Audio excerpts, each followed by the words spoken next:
E eu estou recebendo ela, que é linda, maravilhosa e bela. Estou de amarelo e, como sempre, ela é de preto. Tatiane Guedes. Alô, Tati! Tudo bem, meu bem? Como é que você tá? Bom dia, Igor. Bom dia aos nossos ouvintes. Bom dia, Davi e Neto, que estão aqui na retaguarda. Bom dia, né? flor do dia. E aí, Igor, hoje estamos aqui, não é? Mais um Fala Multi, mais uma alegria geral para falar sobre saúde emocional. E hoje eu convido aos nossos ouvintes, né? Nós temos muitos ouvintes que acompanham o nosso programa há um tempo. E hoje eu estou aberta a escutar vocês, né? Então, fiquem à vontade para perguntar, fiquem à vontade para poderem participar conosco. Nós pensamos hoje em um programa mais aberto, né? No aspecto de ouvir mesmo as pessoas que estão do outro lado. Você que está aí, tem dúvidas sobre saúde mental? Sim. Tem algum questionamento que para você, em algum momento, você pensou, se eu pudesse sentar com uma psicóloga... O que ela fala? O que eu perguntaria a ela que me ajudaria a lidar com o meu problema, não é? Então, hoje você vai ter essa possibilidade, né, de nós podermos dialogarmos em relação a isso. Então, falar também sobre a importância da terapia. O tempo todo a gente está aqui falando... Façam terapia. Há mais de um ano a gente está falando de saúde mental de uma forma geral. E nesse Setembro Amarelo, como nós trabalhamos na última semana, a prevenção ao suicídio, Sim. não é? Teve até o Dia Mundial esses que foi dias. ontem, né? Dia 10, Dia Mundial da Saúde Mental. Então, assim, de uma forma geral... Deixa eu só fechar aqui. De uma forma geral, o que acontece? Né? A gente vai estar falando um pouquinho sobre esse processo mesmo da terapia. O que é a terapia, né? O que é terapia? O que eu mais escuto dos meus pacientes ontem mesmo eu estava no consultório, chegou uma pessoa para fisioterapia com o filho dela, não é? E aí ela perguntou para mim, você é psicóloga? Eu falei, sim, sou. Aí ela, me fale quando é que eu posso procurar uma psicóloga. Quando é que eu sei que eu tô precisando de uma psicóloga, né? Desde o dia que você nasceu. Não. Aí eu falei, terapia a gente pode fazer desde sempre. Tão bom. Sim, terapia ela tem vários objetivos, né? Então, nós vamos buscar dentro da terapia qual o seu objetivo. Algumas pessoas estão na terapia porque muitas vezes precisam de um lugar seguro para poder desabafar. Nós sabemos que dentro da terapia, os psicólogos eles são regidos por um código de ética. Não é? Esse código de ética, no qual nós fazemos parte, lá no CRP, nos levam a conduzir as pessoas a não expor o que a gente escuta ali dentro, não é? Então, o sigilo profissional é um ponto específico da terapia. Então, você vai poder ir a um psicólogo com a certeza de que o que você está conversando ali não vai sair dali. Tatiane, mas eu conversei algo específico com só a psicóloga sabia, e aí daqui a pouco eu soube disso na rua. Então, gente, para isso existe um código de ética, né? Sim. O nosso CRP. Você pode ir lá e denunciar, por exemplo, o profissional que fizer isso. Claro que você tendo certeza que realmente foi ele, porque não necessariamente isso acontece, não é? Mas eu sempre falo isso para os meus pacientes. Vocês não precisam se preocupar, porque nós somos regidos por esse código de ética e esse é um lugar seguro, você pode ser você. Então, já começa daí esse cuidado com o nosso paciente. E quando que eu preciso de terapia? Quando que eu sei que eu posso buscar um profissional? Todas as vezes em que você não estiver conseguindo lidar sozinho com determinada situação. Seja uma situação situacional, não é? O que é isso? Algo que está acontecendo ali no momento, que é temporário. Até mesmo uma situação mais complexa, de traumas, não é? No quais muitas vezes você começa a ter pensamentos de ruminação, no qual você não consegue controlar ou pelo menos lidar com ele, ao ponto de que muitas vezes isso vai trazendo prejuízo na sua vida profissional, pessoal, social e afins. Então, todas as vezes que algo estiver acontecendo na minha vida que está me trazendo prejuízo, eu não estou conseguindo lidar com isso, eu vou buscar um atendimento psicológico para que eu aprenda a conduzir esse momento de uma forma mais leve e saudável no meu dia a dia. Que vocês gostam de chamar de funcional, né? Funcional. Eu costumo muito trocar o positivo pelo funcional. Por quê? No senso comum, nós sabemos que a psicologia ela é uma ciência. Não é? Então, eu não estou falando com o Igor de forma do que eu, Tatiane, acho.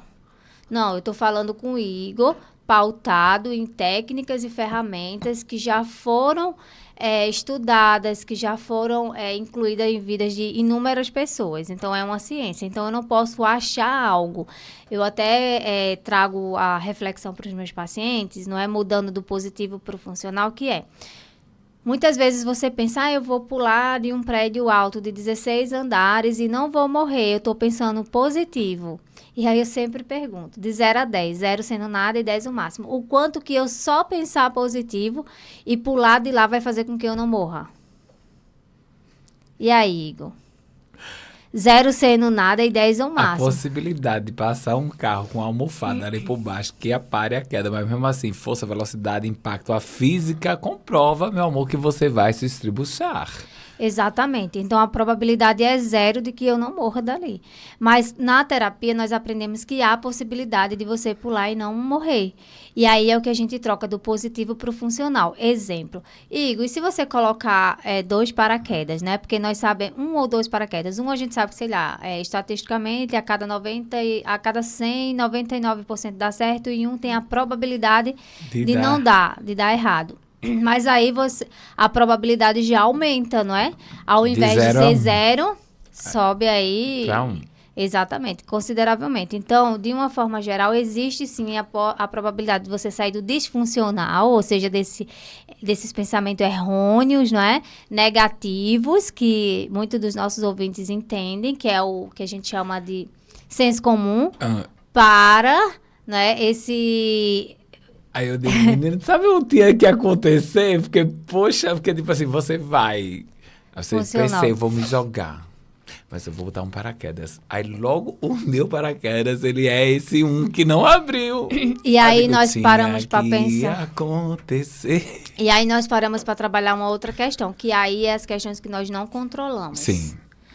Porque o ser humano, ele tende a querer controlar tudo. Ok, algumas coisas a gente consegue planejar. O planejamento, ele é extremamente importante na nossa vida. Seja no nosso trabalho, seja na nossa vida pessoal, seja na nossa vida relacional. No entanto, todo planejamento, e aí eu quero que os nossos ouvintes comecem a refletir. Quantos planejamentos você fez na vida, mas você precisou ajustar a rota? Boa. Boa pergunta. Mas aí eu trago aquela reflexão, né? Que você falou em planejamento, e aí eu disse assim, os memes hoje da internet, que a gente falando sobre saúde mental, essa semana me arrebatou muita coisa que trouxeram o que é que nos faz, o que é que faz a nossa saúde mental nesses tempos de hoje, pós-pandemia. Porque a gente tem que dividir a nossa vida antes e pós-pandemia. Tudo mudou, a nossa vida mudou depois da pandemia. Como a gente se relaciona, como a gente se alimenta, como a gente vive, como a gente vê as coisas. Então, hoje as pessoas, elas estão mais trancadas. Antigamente a gente, Tati, vamos comer uma pizza? Vamos. A gente se organizava, ia, e tal hora a gente se encontrava na pizzaria tal, ou encontrava em algum lugar e a gente ia para lá. A gente vivenciava esses momentos. Com a pandemia, principalmente com essa questão agora do auto-delivery, as pessoas, elas querem ganhar tempo e acabam perdendo tempo. O que é que vira funcional e disfuncional aí?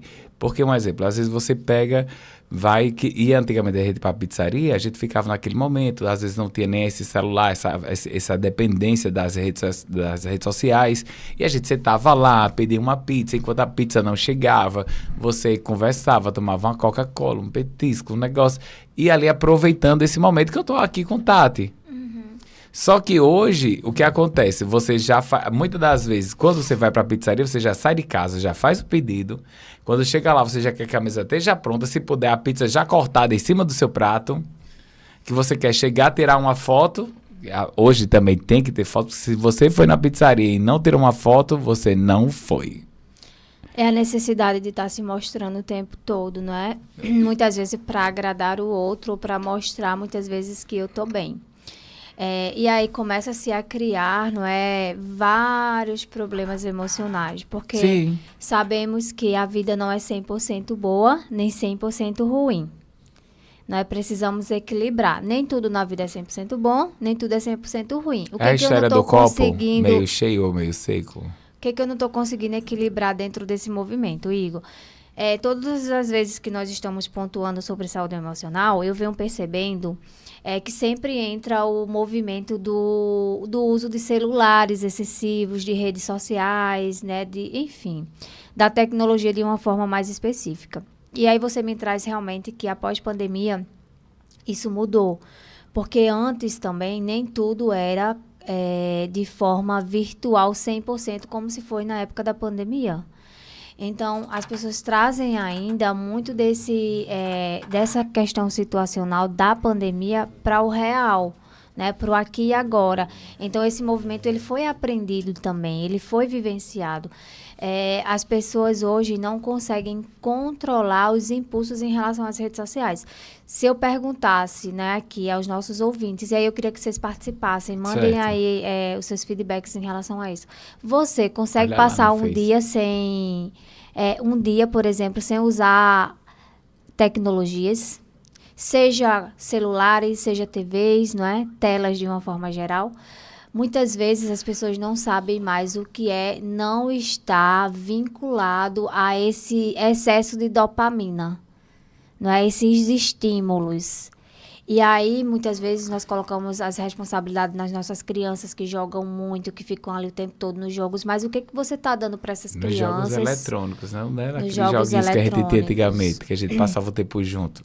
Exatamente. E aí é claro que esse uso excessivo ele vai impactar nas minhas relações interpessoais. As pessoas hoje não sabem mais uma boa parte e têm tido muita dificuldade em comunicação, Interagir. em interagir. Pessoalmente, né? Eu não sei mais interagir. Porque se eu estiver atrás das telas, se eu não souber o que dizer, eu vou lá no chat GPT e coloco. Como é que eu respondo Uma essa figurinha. pergunta?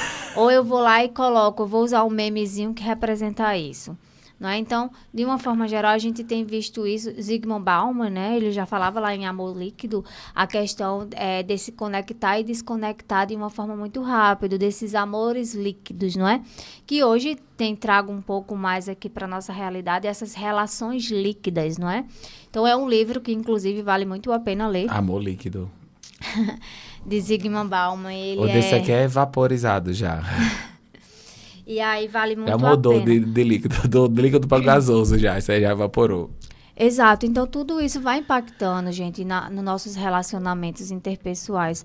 Hoje nós sentimos as pessoas muito mais vulneráveis, não é? Por exemplo, as pessoas elas estão muito mais frágeis emocionalmente, as pessoas elas estão muito mais voltadas mesmo para o aqui e agora. Um dia eu escutei de uma psicóloga, alguns anos atrás, nem foi agora, foi alguns anos atrás mesmo. Ela trazia muito o conceito de das relações serem bem parecidas com o miojo, né? Sim, eu falo direto.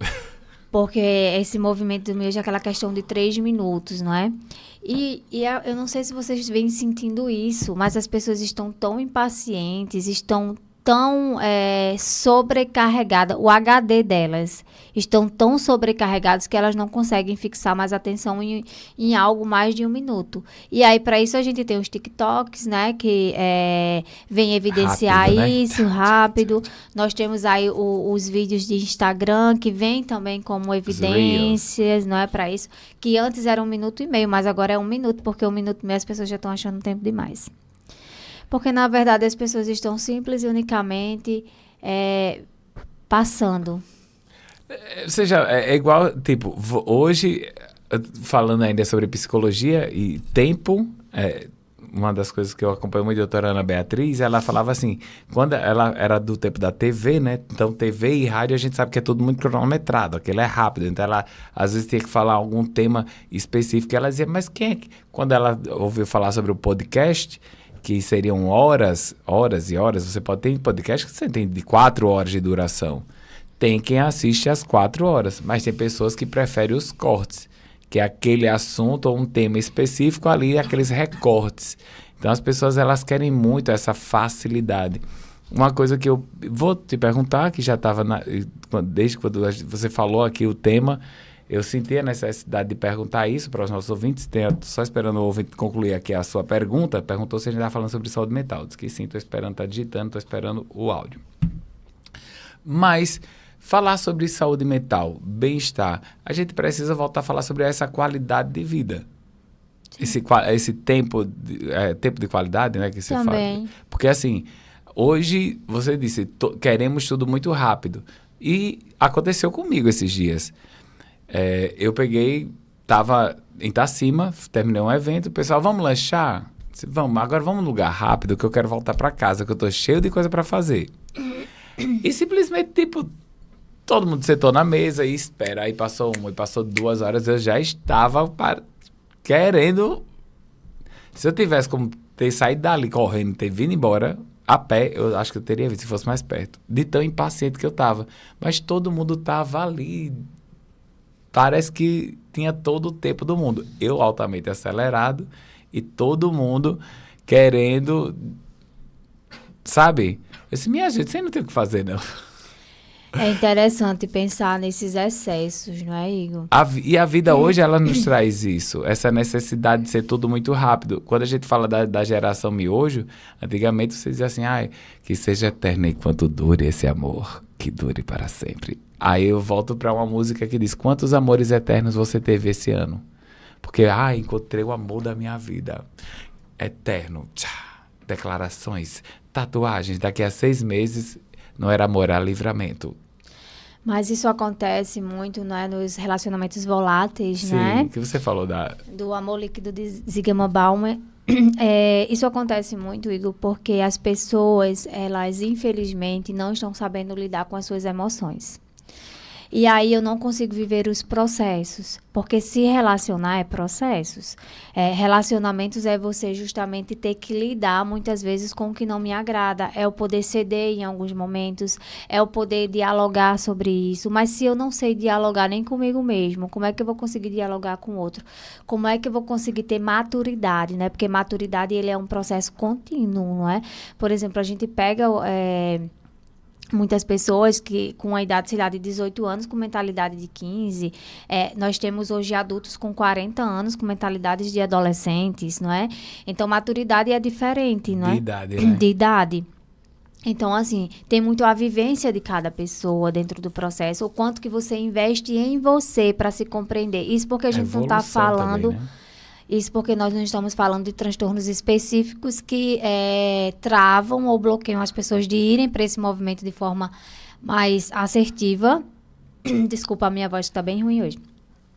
Mas pessoas que geralmente não têm um transtorno específico que trazem esse prejuízo, que, por exemplo, vão demorar um tempo maior para lidar com isso, né? Então...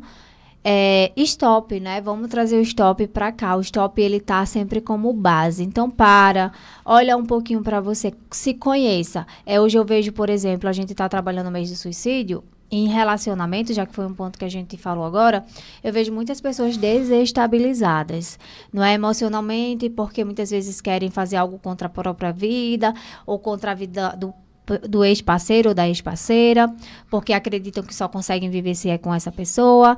E, na verdade, eu sempre tenho pontuado, ok, eu entendo o seu sofrimento, eu entendo o processo difícil que você está vivendo, mas se você não olhar para você, se estiver sempre olhando para o outro, você não vai conseguir sair desse ciclo, porque a pessoa ela não vai conseguir se conectar com alguém desestabilizado, principalmente se ela for alguém que esteja ali no seu processo de autoconhecimento, que esteja ali sempre tentando melhorar, que ela esteja entendendo a gerenciar o seu tempo, por exemplo, a entender o que é seu e o que é o do outro, a, por exemplo, poder trabalhar, Igor, o que é real do que não é real, porque meus pensamentos mentem muito para mim, não é? Então, quantas vezes eu pensei que coisas ruins iriam acontecer e não aconteceram, não é? Quantas vezes eu deixei de viver coisas porque os meus pensamentos diziam para mim que aquilo ia acontecer e nunca aconteceu. Então, olhar para isso, aprender a administrar isso. Então, quando eu começo a me entender, não é que a vida vai ficar mais fácil, mas pelo menos fica mais leve.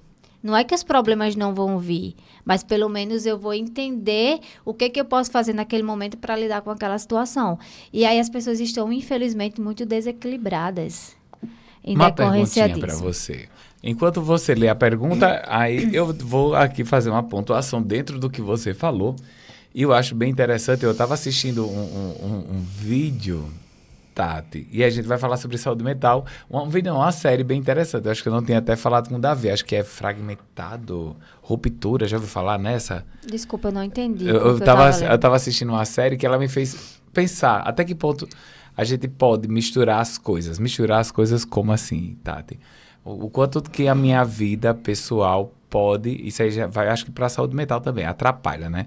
A minha vida pessoal pode atrapalhar na minha vida profissional e vice-versa. Porque, um exemplo, nessa série eu achei bem interessante o modo de pensar e de agir, faz você pensar e refletir sobre até a tecnologia, onde é que vai. Nessa empresa, você assinava um termo onde você fazia tipo uma operação e quando você entrava no elevador para trabalhar, até você passar por esse elevador, você lembrava da sua vida pessoal. Quando chegava lá, é como se girasse uma chave e você vira só do meu trabalho. Como se pudesse dividir minha mente. Isso seria o ideal. Lá no meu trabalho, eu não me lembro da minha vida pessoal e no pessoal eu não me lembro dos problemas do trabalho. Porque, às vezes, você pode pensar que não, mas a sua vida pessoal e a vida do trabalho, a gente tem que aprender a um pouco separar isso aí.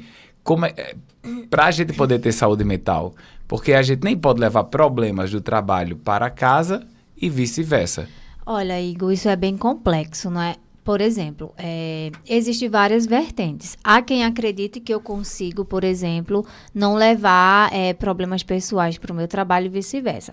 Eu vou falar sobre a minha experiência e o que eu percebo dentro dos meus pacientes, tá bom? Então, isso não é uma verdade absoluta, então não tome isso como uma verdade absoluta. No entanto, eu, Tatiane, percebo que é muito difícil eu estar com um problema em casa e eu acabar, de alguma forma, não trazendo isso para o meu trabalho. Porque eu sou humana. Sim. E eu não sou um robô. Então, as minhas emoções, elas vão estar comigo onde quer que eu esteja. Contudo, quando eu me conheço, eu consigo identificar, por exemplo, como administrar isso ao ponto de que isso não afete negativamente no meu trabalho. Por exemplo, tem várias pessoas que conseguem lidar com problemas imensos em casa e que estão com um sorriso no rosto de lado a lado, que você nunca vai dizer que essa pessoa está sofrendo algo semelhante porque é da própria personalidade dela e é como ela aprendeu a administrar aquela situação. O que eu acredito que as empresas deveriam ter, de uma forma geral, um setor no qual trabalhasse justamente essa questão de escuta. Porque vai ter momentos em que eu vou precisar ser escutado para que eu não atrapalhe dentro do meu ambiente de trabalho. Porque se eu não estou bem, quando eu menos esperar, e principalmente se essa pessoa tiver transtornos como bipolaridade, se ela tiver em uma mania ou se ela tiver mais depressiva, ela vai sim agir de forma impulsiva, não é? Na mania, por exemplo, vai falar coisas que não deveriam naquele momento pelo próprio impulso. E aí vai trazer sim vários prejuízos. Então não existe uma fórmula mágica. Bom seria que houvesse, mas não tem. Então aprender justamente quem é você, como você funciona, para que você consiga lidar em ambas as situações. Trabalho, família, casa, relacionamentos, amigos, porque nós somos um ser biopsicossocial espiritual, então nós somos o todo e não as partes, e isso é importante ser sempre lembrado. Tá? Quem sou eu? Não é? Dentro desse movimento. Agora, vamos responder ao ouvinte. Ela fez o seguinte. A pessoa, né, ela tem esquizofrenia paranoide e eu não consigo interagir com a pessoa. Aí ela colocou o CID, né? Faz 1 ano e meio que não chamaram para o psicólogo. Estou sempre no remédio. Então, o que faço? Olha, primeiro que se ela tem esquizofrenia paranoide, o tratamento precisa ser inicialmente, sim, de base. O padrão ouro para esse tratamento é o uso medicamentoso, tá? Então, ela precisa estar voltando a esse psiquiatra ou essa psiquiatra mensalmente, pelo menos até ela se regular, para que a gente possa começar a trabalhar dentro desses pensamentos dela. Porque essa pessoa também, geralmente, quem tem esquizofrenia paranoide, ela vai estar criando coisas na cabeça dela, né? Que na cabeça dela é real, e é real de fato para ela. O que ela escuta, o que ela vê, não é? Então, tudo isso vai agir de forma negativa para a convivência com os familiares, por exemplo. Porque muitas vezes os mais impactados são os próprios familiares, que são as vítimas, não é? Da forma com que aquela pessoa está enxergando a situação. E essa pessoa está enxergando a situação dessa maneira, porque isso faz parte do transtorno dela, não seria diferente. Ela vai pensar, ela vai dizer coisas que não necessariamente... para a gente são coisas bizarras, para nós são coisas que são irreais, porque são irreais pra gente, mas para ela é vista como realidade, então fica muito difícil, porque na mente dela aquilo realmente é real e ela tá vivendo aquele sofrimento. Então, primeiro ela precisa estar medicada, esse é o primeiro passo. Ajustar essa medicação junto ao psiquiatra, e o acompanhamento psicológico tem que ser semanal com essa pessoa. Muitas vezes, quando o paciente ele consegue vincular, não é, com o terapeuta vai ser o ponto seguro dessa pessoa. Assim como algum familiar ou alguém próximo, que ela vai conseguir conversar. Porque lembrar também que essas pessoas, elas podem ficar muito lentificadas. Igor, por exemplo, o pensamento, ela não vai conseguir muitas vezes acompanhar um diálogo. E quando a pessoa entra em uma crise esquizofrênica, por acompanhar alguns pacientes, o que eu observo? Existem os picos, não é? Então, vai ter momentos que ela vai passar 2, 3 meses. Por exemplo, eu tenho um paciente que já passaram crises de 6 meses, 1 ano e meio, 2 anos... Para aí ela tá se reestabelecendo novamente, passa-se um tempo e depois tem uma recaída, mesmo com a questão do uso da medicação, porque isso faz parte do próprio, da própria patologia. Tá? Então, se essa pessoa ela está nesse tratamento recorrente, gente, isso está acontecendo... Tudo bem, tá no esperado, tá? Não se desespere. Por isso que o tratamento com a família é importante, esse acompanhamento com os profissionais que estão junto com vocês, porque vocês também vão precisarem entender sobre a patologia. Então, o que eu oriento? Olha, começa a ver, tem um canal que chama-se Saúde da Mente no YouTube, com um médico psiquiatra, eu gosto muito dele, é Dr. Marcos Abuti. E aí lá ele traz muito o que esses transtornos, como que você lida com ele, como que a família pode, por exemplo, agir em determinadas situações. E muitas vezes eu não sei agir. Tatiane, quando ele tem uma crise, porque tem a crise de choro, não é? Tem a crise agressiva, porque pensando em algumas pessoas esquizofrênicas, elas ficam agressivas, não é? Então, você vai precisar aprender a administrar e a lidar com isso. Então, eu oriento, estude mais sobre esse processo, para que você entenda como a pessoa funciona e como você pode estar ajudando ela. Converse com os profissionais que acompanham essa pessoa. Se ela não estiver acompanhada pelo psicólogo e psiquiatra, vá de urgência, porque são profissionais que vão precisar fazer parte da história de vida de vocês, porque são eles que vão acompanhar até o final da vida dessa pessoa. Não só do paciente, mas a família. Da família também. Principalmente da família, Igor, porque imagine, eu sou profissional, eu estou ali com o meu paciente 40 minutos, 50 minutos, no máximo 1 hora semanalmente ou 2 vezes por semana, dependendo do caso. E a família, que está 24 horas? Lidando com aquela situação, problema. Não é? Então, vocês vão ficar exaustos emocionalmente. Não é? Principalmente se vocês não aprenderem a entender até que ponto vocês conseguem lidar com aquilo, até que ponto não depende de vocês. Então, você percebe que tudo parte do pressuposto de eu poder me conhecer, porque senão eu vou surtar. E vai mesmo. Às vezes você tem aquela pessoa que está ali cuidando de um paciente, seja ele qual seja a comorbidade que tenha, um idoso, acamado, algum problema com transtorno, e você passa a vida toda cuidando, mas não se cuida. Vai chegar uma hora que você vai dar tilt também, né? E não tem problema você decidir, escolher cuidar de alguém. Não é? Não há problema nisso. A questão é, você não é só isso. Você também tem que cuidar de você, né? Exatamente. E aí, talvez olhar para o lado, o que eu posso fazer dentro do que depende de mim, dentro dos meus recursos, que vai apoiar essa pessoa, mas que também vai me ajudar. Porque se você não estiver bem, como é que você vai conseguir lidar com todo o resto, Igor? Não faz sentido. Deixa eu te fazer só mais uma pergunta, ainda trazendo dentro do tema, agradecer aqui a participação do pessoal que está ouvindo lá no Chique Chique, Amanda, Branca, Aliette, um beijo para você. A Glória, minha amiga também, Rose, lá do Planalto, está nos acompanhando. E disse, excelente tema, como cuidar de um relacionamento que você acha que já está desgastado. Olha, falar em relacionamentos desgastados é um processo, não é? Na terapia de casal... Você é advogada? Haja processo, viu, querida? Realmente, falar de saúde emocional é processo. Por quê? Se eu falar assim, você vai...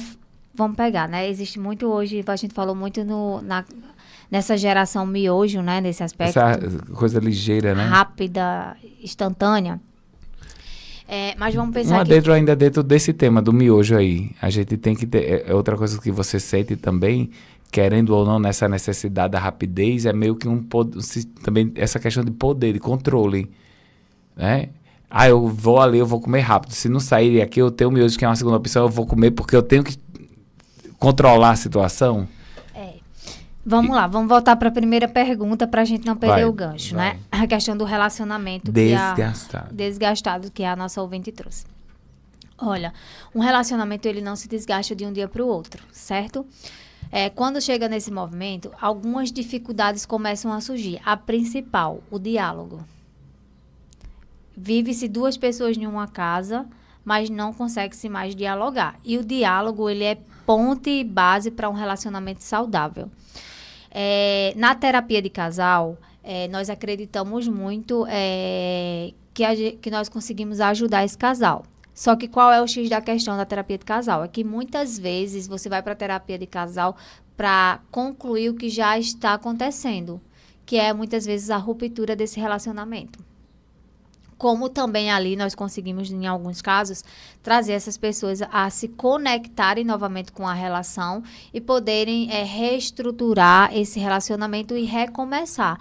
Que aí não vai ser mais o mesmo relacionamento. Eu costumo sempre dizer, vai ser as mesmas pessoas, mas formas de pensar, sentir e agir diferentes. Porque qual é o X da questão de um relacionamento desgastado, Igor? É porque muitas vezes Igor olha as suas próprias necessidades, mas não olha a necessidade do casal. Então, quando eu vejo só a minha necessidade, ou quando meu parceiro vê só a necessidade dele, eles esquecem o principal, que é a terceira pessoa, que é o casal. Não é? Fico vendo só as minhas necessidades. E cadê as necessidades do casal? Cadê o tempo de qualidade desse casal? Não é? Cadê as responsabilidades desses casais? Cadê os direitos desse casal? Cadê os deveres desse casal? Não é? Porque eu estou só presa nas minhas individualidades. E aí, pensar a longo prazo, e aí a gente traz a questão do relacionamento de longo prazo. Porque hoje as possibilidades são maiores, não é? Hoje, por exemplo, um dos caos que nós vemos muito é justamente essa questão de eu poder me conectar com inúmeras pessoas no mesmo tempo. E aí, muitas vezes, deixo de ver quem está comigo de fato e acabo querendo ver os outros nessa busca incessante de tipo sempre querer mais ou buscar mais e sentir mais por outras pessoas para justamente negligenciar as nossas necessidades básicas, que é amor, afeto, carinho, segurança, proteção, respeito, porque tudo isso são bases para relacionamentos saudáveis. E aí eu pergunto para essa pessoa, dentro de tudo isso, pegue uma folha de papel e coloque de um lado o que é que eu acredito que é um relacionamento saudável e do outro o que é que eu acredito que não é um relacionamento saudável. Depois você pegue de um outro lado o que é que eu tenho dentro dessa relação e o que é que eu não tenho dentro dessa relação. Depois você começa a colocar como se fosse numa balança, o que está pesando mais. Depois que você identificar isso, se pergunte, o que dentro dessa relação depende de mim, o que dentro dessa relação depende do outro, e o que dentro dessa relação nós dois podemos, não é, flexibilizar para decidirmos se vamos dar continuidade ou não nessa relação. O que nós juntos podemos fazer por isso? Porque relacionamento nenhum se sustenta a médio e a longo prazo se for por uma única e exclusiva pessoa. Relacionamento só funciona se os dois estiverem dispostos a poderem lidar com as divergências, com os problemas, com os conflitos que existem dentro de uma relação. Faz sentido?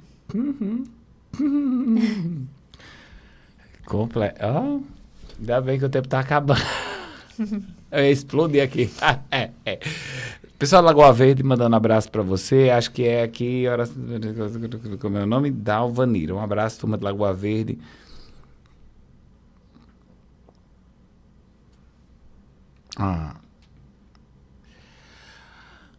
A pessoa está falando sobre essa... Lembra que a gente falou sobre a questão de cuidar do outro e se cuidar?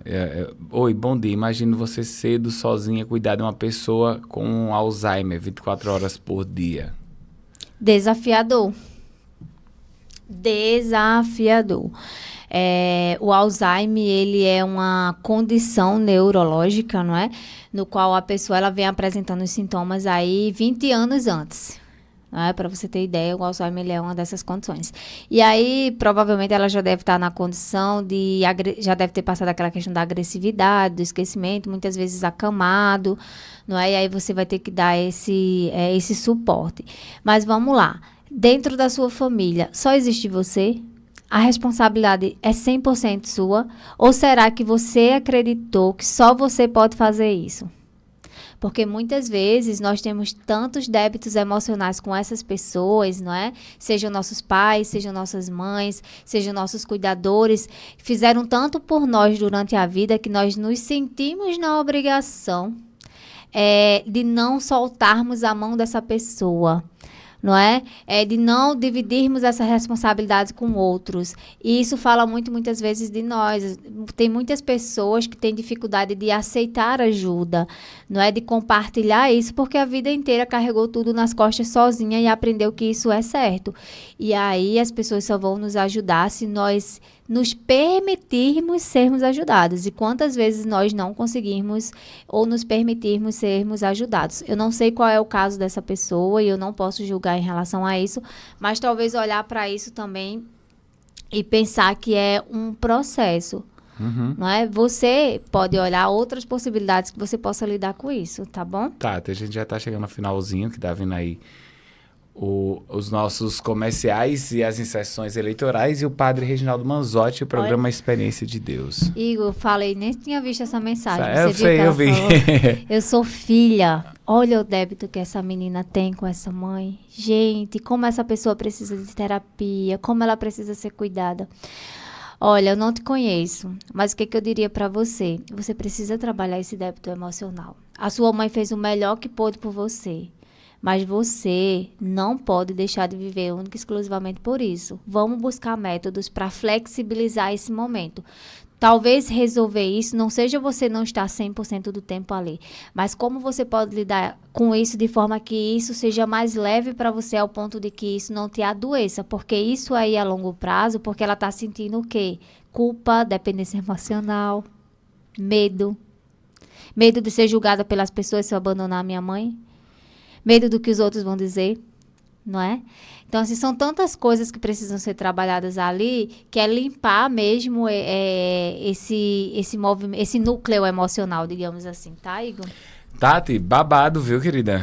Profundo. E aí você me traz tantos posicionamentos que a gente pode trazer e veio uma chuva de pensamentos e sentimentos aqui na nossa mente, mas o nosso tempo está corrido devido a esse horário eleitoral e eu quero que você volte para a gente falar sobre esse débito emocional que às vezes a gente tem, né? Essa sobrecarga, principalmente as pessoas que hoje, pronto, um exemplo, em Nova Cruz já tem casas de acolhimento para as pessoas, mas as pessoas pensam, vou colocar a minha mãe lá e aí o que é que vai ser? Não, você pode acompanhar, você pode visitar diariamente, semanalmente, tá ali acompanhando, porque às vezes as pessoas dizem assim, se colocam naquela culpa, eu deixei de viver para cuidar da minha mãe, eu deixei de viver para cuidar do meu pai, a minha vida não aconteceu.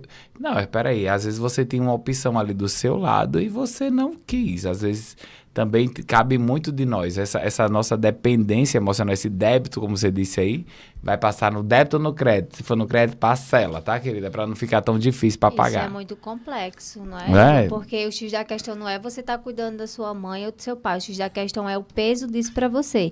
Eu deixei de viver tantas coisas porque eu precisei ficar aqui para cuidar da minha mãe. E aí meu irmão hoje, por exemplo, vive muito bem, obrigado, mas ele não tá nem aí para minha mãe. E ainda julga o outro.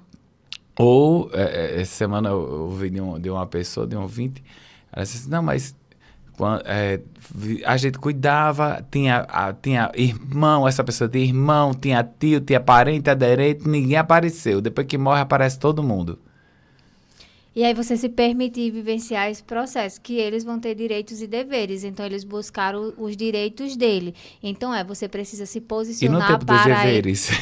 Você precisa se posicionar para ver a questão dos deveres, não é? É. Então, Igor, isso acontece muito por posicionamento, limites, que muitas vezes a gente não vai dando. Acontece nessa situação específica, mas se a gente for olhar a vida dessa pessoa, tem uma imensidão de coisas acontecendo uma vida inteira por falta de dizer não ou sim na hora certa e se posicionar no momento que precisa ser posicionado.